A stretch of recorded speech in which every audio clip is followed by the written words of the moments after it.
আসসালামু আলাইকুম রহমতুল্লাহ। সুপ্রিয় শিক্ষার্থীবৃন্দ, আশা করি তোমরা সবাই ভালো আছো। এই ভিডিওটা তৈরি করছি তোমাদের সকল শিক্ষার্থীদের জন্য।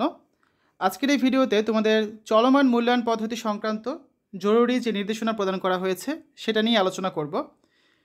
তোমরা জানো যে তোমাদের স্থগিত হওয়া যে 6টা ষান্মাসিক পরীক্ষা হওয়ার কথা ছিল, সেই পরীক্ষাগুলো কিন্তু এখন আর হচ্ছে না। অর্থাৎ ষান্মাসিক মূল্যায়নের স্থগিত হওয়া পরীক্ষাগুলো বাদ করা হয়েছে। তোমাদের বার্ষিক মূল্যায়ন পরীক্ষাটা অনুষ্ঠিত হবে ডিসেম্বর মাসে।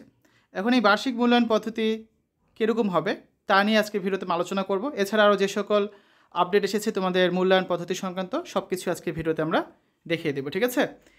এই যে নিউজটা আমরা সংগ্রহ করেছি বা এই যে নির্দেশনাটা, এটা দেওয়া হয়েছে বাংলাদেশ সরকারের যে শিক্ষা ওয়েবসাইট রয়েছে সেখানে। তোমরা সেখান থেকে চাইলে দেখে নিতে পারবে, সম্পূর্ণ অথেন্টিক একটা নিউজ এটা। জাতীয় শিক্ষাক্রম 2022 এর বিষয়ে মাঠ পর্যায়ের অভিজ্ঞতা তথা অংশীজনদের অভিমত, গবেষণা ও জরিপ থেকে প্রাপ্ত তথ্য অনুসারে এই শিক্ষাক্রম বাস্তবায়নে শিক্ষকগণের প্রয়োজনীয় প্রস্তুতির ঘাটতি, পাঠ্য বিষয়বস্তু ও মূল্যায়ন পদ্ধতি সম্পর্কে অস্পষ্টতা ও নেতিবাচক ধারণা, প্রাতিষ্ঠানিক সক্ষমতার প্রকট অভাব ইত্যাদি নানাবিধ বাস্তব সমস্যা বিদ্যমান থাকায় উক্ত শিক্ষাক্রম বাস্তবায়নযোগ্য নয় এই মর্মে প্রতীয়মান। এই পরিপ্রেক্ষিতে সার্বিক বিবেচনায় নিম্নোক্ত নির্দেশনা প্রদান করা হলো। অর্থাৎ এখানে কী বলা আছে খেয়াল করো বিষয়গুলো। এই যে 2022 জাতীয় শিক্ষাক্রমে হচ্ছে এই যে তোমাদের নতুন কারিকুলামে করার কথা প্রণয়ন হয়েছে, এবং তোমরা হচ্ছে গত 2 বছর ধরে যারা 6-7-এ রয়েছো তারা এই কারিকুলাম পাচ্ছ, 6-7-8-এ যারা আছো, আর যারা ক্লাস 9-এ এবার তারা এবারই প্রথম নতুন কারিকুলাম পেলে। তোমাদের এই নতুন কারিকুলামের ক্ষেত্রে তোমাদের শিক্ষকদের কিন্তু প্রয়োজনীয় যে প্রশিক্ষণ দেওয়ার কথা সেটা কিন্তু দেওয়া হয়নি। এবং শিক্ষকরা যদি প্রয়োজনীয় প্রশিক্ষণ না পেয়ে থাকে, তাদের প্রয়োজনীয় প্রস্তুতির ঘাটতি যদি থাকে, তারা তোমাদের কীভাবে সঠিক শিক্ষাটা দিবেন, ঠিক আছে? তোমরা কীভাবে সঠিকভাবে শিক্ষাটা পাবে তাদের কাছ থেকে, এই একটা সমস্যা। তারপর তোমাদের যে পাঠ্য বিষয়বস্তুগুলো রয়েছে, মূল্যায়ন যে পদ্ধতি রয়েছে, এগুলো সম্পর্কে অনেকের অস্পষ্টতা আছে। এই যে পিআই বিআই অনেক কিছু করে তোমাদের মূল্যায়ন করা হতো। তারপর তোমরা তো ষান্মাসিক মূল্যায়ন পরীক্ষাটা দিচ্ছই। এই মূল্যায়ন পরীক্ষা পদ্ধতি কতটুকু বাস্তবিক, একক কাজ, জোড়ায় কাজ, দলগত কাজ, কতটুকু এটা হয় বাস্তবসম্মত বা তোমাদের কতটুকু কাজে লেগেছে, এই সম্পর্কে কিন্তু অস্পষ্টতা এবং অনেকের নেতিবাচক ধারণা রয়েছে। অনেক গার্জিয়ান প্লাস অনেক শিক্ষার্থী এবং অনেক শিক্ষকদের এই সম্পর্কে কিন্তু নেতিবাচক ধারণা রয়েছে। আরেকটা বিষয় হচ্ছে প্রাতিষ্ঠানিক সক্ষমতার প্রকট অভাব। অনেক শিক্ষা প্রতিষ্ঠান রয়েছে যাদের ফ্যাসিলিটিস তোমাদের ভালো ভালো শিক্ষা প্রতিষ্ঠানগুলো আছে তাদের মতো না, কিন্তু একই কারিকুলাম যখন পড়াচ্ছে তোমরা কেউ এই ফ্যাসিলিটিস পাচ্ছ, আর যারা একটু গ্রামাঞ্চলের দিকে বা যারা একটু অনুন্নত বিদ্যালয়ে পড়ে তারা কিন্তু সেই ফ্যাসিলিটিসগুলো পাচ্ছে না। সেক্ষেত্রে কিন্তু এখানে একটা সক্ষমতার অভাব রয়ে গেছে। এই যে নানা ধরনের সমস্যা রয়েছে, এই কারণে কিন্তু এই শিক্ষাক্রমটা বাস্তবায়নযোগ্য নয় এই মর্মে প্রতীয়মান হয়েছে, এবং এই জন্যই তোমাদের হচ্ছে নির্দেশনাগুলো দেওয়া হয়েছে। নির্দেশনাগুলো কি? ষষ্ঠ, সপ্তম, অষ্টম ও নবম শ্রেণীতে চলমান পাঠ্যপুস্তকগুলো 2024 সাল ব্যাপী বহাল থাকবে। অর্থাৎ 6 থেকে 9 পর্যন্ত এই বছর যে 10টা করে বই তোমরা পড়ছো, আর যদি বিজ্ঞান 2টা বই চিন্তা করি আমরা, বিজ্ঞান অনুসন্ধান এবং অনুশীলন, তাহলে যে 11টা বই তোমরা পড়ছো, এই 11টা বই তোমাদের কিন্তু 24 সালে পড়তে হবে। যেহেতু ডিসেম্বরে বার্ষিক মূল্যায়ন পরীক্ষা হবে, বইয়ের অর্ধেকের বেশি তো তোমরা ষান্মাসিক মূল্যায়নে পড়েই ফেলেছো। বাকি যে বিষয়গুলো রয়েছে সেগুলো কিন্তু তোমাদের এই যে বাকি 3 মাস বা 4 মাস এগুলো পড়তে হবে। 2025 সালে যথাসম্ভব সংশোধিত এবং পরিমার্জিত পাঠ্যপুস্তক সরবরাহ করা হবে। তোমাদের যে হুবহু এই পাঠ্যপুস্তক পরের বছর দেওয়া হবে তা কিন্তু না। এবার যে পাঠ্যপুস্তকগুলো ছিল সেগুলো কিন্তু চেষ্টা করা হবে যতটুকু পরিমার্জন করা যায়, যতটুকু সংশোধন করা যায়, কারণ হাতে বেশি সময় নেই। এগুলো পরিবর্তন করে আবার বই ছাপাতেও দিতে হবে, তোমাদের হাতে নতুন বই পৌঁছে দিতে হবে জানুয়ারি মাসে। এই জন্য কিন্তু চাইলেও পুরো বইটা কিন্তু পরিবর্তন করা যাচ্ছে না। তারপর কি বলা আছে দেখো, 2024 সালের অবশিষ্ট সময়ে ও বার্ষিক পরীক্ষায় ষষ্ঠ, সপ্তম, অষ্টম এবং নবম শ্রেণীতে অধ্যয়নরত শিক্ষার্থীদেরকে সংশোধিত ও পরিমার্জিত মূল্যায়ন পদ্ধতিতে মূল্যায়ন করা হবে। অর্থাৎ তোমাদের যে 3 মাস বা 4 মাস বাকি আছে এই সময়টুকুতে, এবং বার্ষিক যে পরীক্ষাটা হবে সেখানে তোমাদের যে আগে মূল্যায়ন যে পদ্ধতি ছিল পিআই বিআই, তারপর হচ্ছে একটা মূল্যায়ন পরীক্ষা হতো, এগুলো সবই বাদ, নতুন একটা পদ্ধতি বলা হবে, সংশোধিত পরিমার্জিত একটা মূল্যায়ন পদ্ধতি দেওয়া হবে, এবং খুব শীঘ্রই এগুলো বিদ্যালয়ে জানিয়ে দেওয়া হবে যে কীভাবে তোমাদের মূল্যায়নটা করা হবে, ঠিক আছে? তারপর শ্রেণী কার্যক্রমসমূহ নির্ধারিত সময়ের মধ্যে সম্পন্ন করার লক্ষ্যে ষষ্ঠ থেকে নবম শ্রেণীর প্রতিটি 6টি করে বিষয়ভিত্তিক যে মূল্যায়ন পরীক্ষা বা মূল্যায়ন কার্যক্রম অসম্পন্ন রয়েছে সেগুলো আর অনুষ্ঠিত হবে না। অর্থাৎ নৈপুণ্য অ্যাপসের মাধ্যমে যে মূল্যায়ন কার্যক্রমগুলো চলছিল, 6টা করে পরীক্ষা বাকি ছিল ক্লাস 6 থেকে ক্লাস 9-এর প্রত্যেকটা ক্লাসেরই, সেই পরীক্ষাগুলো আর হবে না। কারণ এখন যদি পরীক্ষা নিতে যায়, একে তো আবার কিছুদিন সময় নষ্ট হবে, হাতে বেশি সময় এমনিও নেই, কিছুদিন স্কুল বন্ধ ছিল, প্রায় 1 মাস যাবত তোমাদের বিদ্যালয় কার্যক্রম বন্ধ ছিল। তা এই মূল্যায়ন পরীক্ষাগুলো আর হচ্ছে না, একেবারে তোমরা হচ্ছে বার্ষিক মূল্যায়ন পরীক্ষায় অংশগ্রহণ করবে, ঠিক আছে। তারপর কি বলা আছে, সংশোধিত ও পরিমার্জনকৃত মূল্যায়ন রূপরেখার ভিত্তিতে ডিসেম্বর নাগাদ 2024 সালের ষষ্ঠ থেকে নবম শ্রেণীর বার্ষিক পরীক্ষা অনুষ্ঠিত হবে।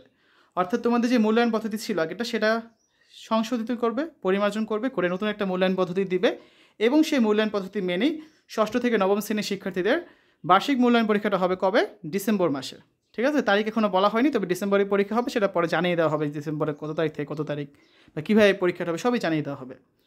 সংশোধিত এবং পরিমার্জিত মূল্যায়ন পদ্ধতির রূপরেখা শীঘ্রই বিদ্যালয়সমূহে প্রেরণ করা হবে, যেখানে বলেই দেওয়া আছে। তারপর কি আছে দেখো, 2025 সালে দশম শ্রেণীতে উত্তীর্ণ শিক্ষার্থীদের এসএসসি ও সমমানের পরীক্ষা, অর্থাৎ 2026 সালে অনুষ্ঠিত হবে পরীক্ষা নেয়ার লক্ষ্যে বিজ্ঞান, মানবিক ও ব্যবসায় শিক্ষা শাখা অব্যাহত রেখে পূর্বের জাতীয় শিক্ষাক্রম 2012 এর আলোকে প্রণীত সংশোধিত ও পরিমার্জিত পাঠ্যপুস্তকসমূহ, অর্থাৎ 2023 শিক্ষাবর্ষে ব্যবহৃত পুস্তক যেগুলো ছিল সেগুলো শিক্ষার্থীদের সরবরাহ করা হবে। কি বলা হচ্ছে দেখো, তোমরা যারা ক্লাস 9-এ আছো এবার, তোমরা তো আগামী বছর ক্লাস 10-এ উঠবে, তো 10-এ উঠলে তোমরা কিন্তু নতুন কারিকুলাম আর পাবে না। তোমরা 2023 সাল পর্যন্ত ক্লাস 9-10-এর শিক্ষার্থীরা যে বইগুলো পড়তো, যেমন সায়েন্সের শিক্ষার্থীরা পড়তো কি physics, chemistry, biology, higher math এই বইগুলো, কমার্সের শিক্ষার্থীরা পড়তো অ্যাকাউন্টেন্ট, ফিন্যান্স, তারপর কৃষি শিক্ষা, সায়েন্স মানে বিজ্ঞান এই বইগুলো, আর্টসের শিক্ষার্থীরা পড়তো ভূগোল, ইতিহাস, অর্থনীতি, তো এই ধরনের বইগুলো দেওয়া হবে, ঠিক আছে। অর্থাৎ 23 সাল পর্যন্ত শিক্ষার্থীরা 9-10-এ যে বই পড়তো তোমাদের সেই বই দেওয়া হবে। তোমাদের হচ্ছে গ্রুপ ভিত্তিক আবার বিভাজন করা হবে, তুমি চাইলে সায়েন্স, কমার্স, আর্টস যে কোনো একটা নিতে পারবে, এগুলো তোমাদের বিদ্যালয়ের নিজস্ব ব্যাপার, তোমরা কে কী নিবে। তো সে আলোকে হচ্ছে তোমাদের কিন্তু 2026 সালে একটা এসএসসি পরীক্ষা হবে। এই সম্পর্কিত আরও কিছু বলা আছে দেখো, জাতীয় শিক্ষাক্রম 2012 অনুসারে প্রণীত শাখা বিজ্ঞান, মানবিক ও ব্যবসায় শিক্ষাভিত্তিক এই পাঠ্যপুস্তকসমূহের একটি সংক্ষিপ্ত পাঠ্যসূচি প্রণয়ন করা হবে, যাতে শিক্ষার্থীরা এক শিক্ষাবর্ষের মধ্যেই পাঠ্যসূচিটি সম্পন্ন করতে পারে। কারণ দেখো, আগে যে বইটা দেওয়া হতো ক্লাস 9-এ, সেই একই বই কিন্তু তারা 9-10 2 বছর পড়তো, ঠিক আছে। কিন্তু তোমরা কিন্তু বইটা পাচ্ছ ক্লাস 10-এ, তোমরা 9-এ কিন্তু ইতিমধ্যে অন্য একটা বই পড়েছো, যে বইটা হয়তো বা কোনো কাজে লাগবে না। তো ক্লাস 10-এ তোমরা যে বইটা পাবে, সেই বইটা চাইলেও তোমরা এক বছরে শেষ করতে পারবে না। তাই সেই বই থেকে তোমাদের একটা শর্ট সিলেবাস বা সংক্ষিপ্ত একটা পাঠ্যসূচি দেওয়া হবে, যে তোমাদের কী কী পড়তে হবে, এবং প্রত্যেকটা বই দেওয়া হবে, বই থেকে নির্দিষ্ট যে অধ্যায়গুলো বা নির্দিষ্ট যে টপিকগুলো দেওয়া হবে, সেগুলোর মাধ্যমেই তোমাদের 2026 সালে যারা এবার ক্লাস 9-এ পড়ছো তাদের একটা এসএসসি পরীক্ষা কিন্তু অনুষ্ঠিত হবে, বোর্ড পরীক্ষা, ঠিক আছে। তো পাঠদান ও মূল্যায়ন পদ্ধতি জাতীয় শিক্ষাক্রম 2012 অনুসারে পরিচালিত হবে, অর্থাৎ 2012 অনুসারে মানে সৃজনশীল যে পদ্ধতি ছিল সেভাবেই হয়তো বা তোমাদের এই মূল্যায়ন পদ্ধতি হবে। আর যদি কোনো সংশোধন আসে সেটা অবশ্যই জানিয়ে দেওয়া হবে। তারপর কি বলা আছে, যে সকল শিক্ষার্থী 2025 সালে নবম শ্রেণীতে উত্তীর্ণ হবে, অর্থাৎ যারা এবার ক্লাস 8-এ পড়ছো, তারা তো আগামী বছর ক্লাস 9-এ উঠবে, তাদেরকে জাতীয় শিক্ষাক্রম 2012 এর আলোকে প্রণীত শাখা ও গুচ্ছভিত্তিক সংশোধিত ও পরিমার্জিত পাঠ্যপুস্তকসমূহ 2023 শিক্ষাবর্ষে যেটা ব্যবহার করা হতো সেটা প্রদান করা হবে। অর্থাৎ যারা 8 থেকে 9-এ উঠবে তারা হচ্ছে আগামী বছরই তোমরা হচ্ছে গ্রুপ ভিত্তিক বিভাজন পেয়ে যাচ্ছ, তোমরা সায়েন্স, কমার্স, আর্টস যে যেটায় চলে যেতে চাও যেতে পারবে, এবং সেই অনুযায়ী তোমরা আগে যে বইগুলো দেওয়া হতো ক্লাস 9-10-এ সেই বইগুলোই পাবে।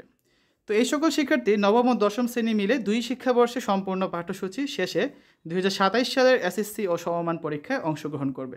তোমাদের কিন্তু আর শর্ট সিলেবাস দেওয়া হবে না, কারণ তোমরা কিন্তু যেহেতু 8 থেকে 9-এ উঠছো, তোমরা আগামী 2 বছর কিন্তু এই বইটা পড়ার সুযোগ পাচ্ছ, আর যারা 9 থেকে 10-এ উঠছে তারা কিন্তু সুযোগ পাচ্ছে 1 বছর। এজন্য যারা নবম শ্রেণীতে এখন আছো তারা যখন আগামী বছর দশম শ্রেণীতে উঠবে তোমাদের শর্ট সিলেবাস দেওয়া হবে, আর যারা অষ্টম শ্রেণীতে রয়েছো তারা তো আগামী বছর ক্লাস 9-এ উঠবে, তোমরা হচ্ছে ক্লাস 9-10 2 বছর মিলে যেহেতু বইগুলো পড়বে, তোমাদের কোনো শর্ট সিলেবাস থাকবে না, তবে সেই বইগুলো পড়তে হবে, এবং যে সৃজনশীল পদ্ধতি ছিল সেভাবেই আশা করা যাচ্ছে তোমাদের মূল্যায়ন করা হবে। আর মূল্যায়ন পদ্ধতি যদি কোনো পরিবর্তন আনা হয় সেটাও তোমাদের জানিয়ে দেওয়া হবে, ঠিক আছে। শিক্ষাবিদ, শিক্ষাক্রম বিশেষজ্ঞ, প্যাডাগন, মূল্যায়ন বিশেষজ্ঞ, সংশ্লিষ্ট বিষয় বিশেষজ্ঞ, সংশ্লিষ্ট শিক্ষা প্রশাসক, সুশীল সমাজের প্রতিনিধি ও অভিভাবক প্রতিনিধিগণের সহযোগিতায় 2025 সালে পরিমার্জিত শিক্ষাক্রম চূড়ান্ত করা হবে। আগামী বছরে শিক্ষাক্রমটা সম্পূর্ণভাবে একটা পরিমার্জন করে চূড়ান্ত একটা শিক্ষাক্রম নেওয়া হবে, যা 2026 সাল থেকে পরিপূর্ণভাবে কার্যকর করা হবে। কারণ এই বছরটা প্রায় শেষ, এখন চাইলেও নতুন শিক্ষাক্রম প্রণয়ন করা সম্ভব নয় অল্প কিছু সময়ের মধ্যে, যেটা হচ্ছে আগামী বছর তারা সারা বছর ভেবে চিন্তাভাবনা করে এটা একটা নতুন শিক্ষাক্রম বা পরিমার্জিত শিক্ষাক্রম তারা চূড়ান্ত করবেন, ঠিক আছে।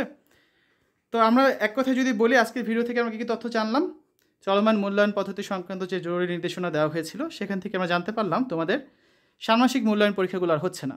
2, তোমাদের ডিসেম্বরে বার্ষিক মূল্যায়ন পরীক্ষা অনুষ্ঠিত হবে। 3, এই যে বার্ষিক মূল্যায়ন পরীক্ষাটা হবে সেটা কিন্তু তোমরা ষান্মাসিক মূল্যায়ন পরীক্ষা যেভাবে দিয়েছো সেভাবে হবে না।